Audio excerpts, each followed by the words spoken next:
وقتی شما در یک مشکل هستین، خداوند دو دستور براتون داره.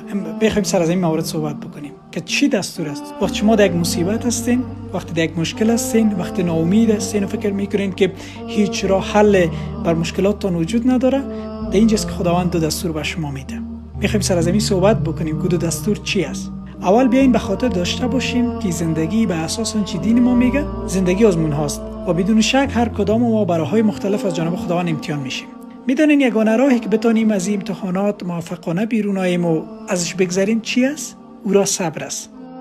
به همین دلیل است که خداوند میفرماید واستعینوا بالصبر والصلاة و انها لکبیرة الا علی الخاشعین. از خدا کمک بخواین وقتی در مشکل هستین، وقتی در مصیبت هستین، از خدا کمک بخواین. واستعینوا، زندگی مشکل است و قرار است چه کمک شما دریافت کنین؟ خداوند دو چیز براتون میگه. خداوند میگه واستعینوا بالصبر والصلاة، کمک را از طریق صبر و از نماز بخواین و این گران نیست مگر بر خاشعان. ام المؤمنین عایشه رضی الله تعالی عنها میگه هر زمانی که پیامبر اسلام با مشکل مواجه میشد، هر وقتی که چیز اذیتش میکرد چی میکرد؟ به سوی نماز شتاب میکرد و نماز او را آرام میساخت. نماز کمکش میکرد تا از صد مشکلات عبور کنه، از او ترس ها، از او ناامیدی ها عبور کنه. پس صبر و نماز دو چیزی است که خداوند از ما خواسته از این طریق کمک بخوایم. آیه زیبایی در قرآن کریم وجود داره که خداوند میفرماید فاصبر صبرا جمیلا، صبر کنید صبر جمیل، صبر زیبا. یعنی صبر درجه‌های مختلف داره و سطوح مختلف داره و بالاترین درجه آن صبر جمیل است، صبر زیبا است، صبری که مردم حتی حس نکنن شما صبر میکنین. هیچ کس جز الله ندانه که شما صبر میکنین.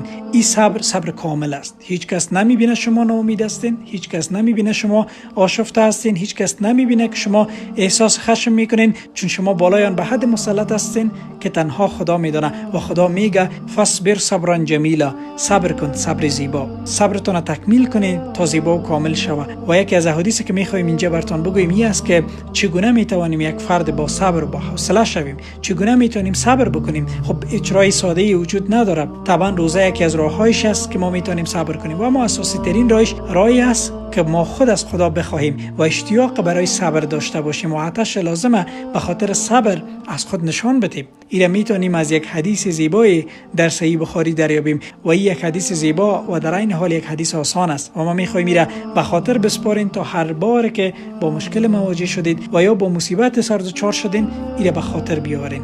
و من یتصبر یصبره الله، هر کسی که بخواد صبر کنه، هر کسی که میخواد صبر کنه، خداوند برش صبر را که لازم داره میده. چه حدیث زیبایی است.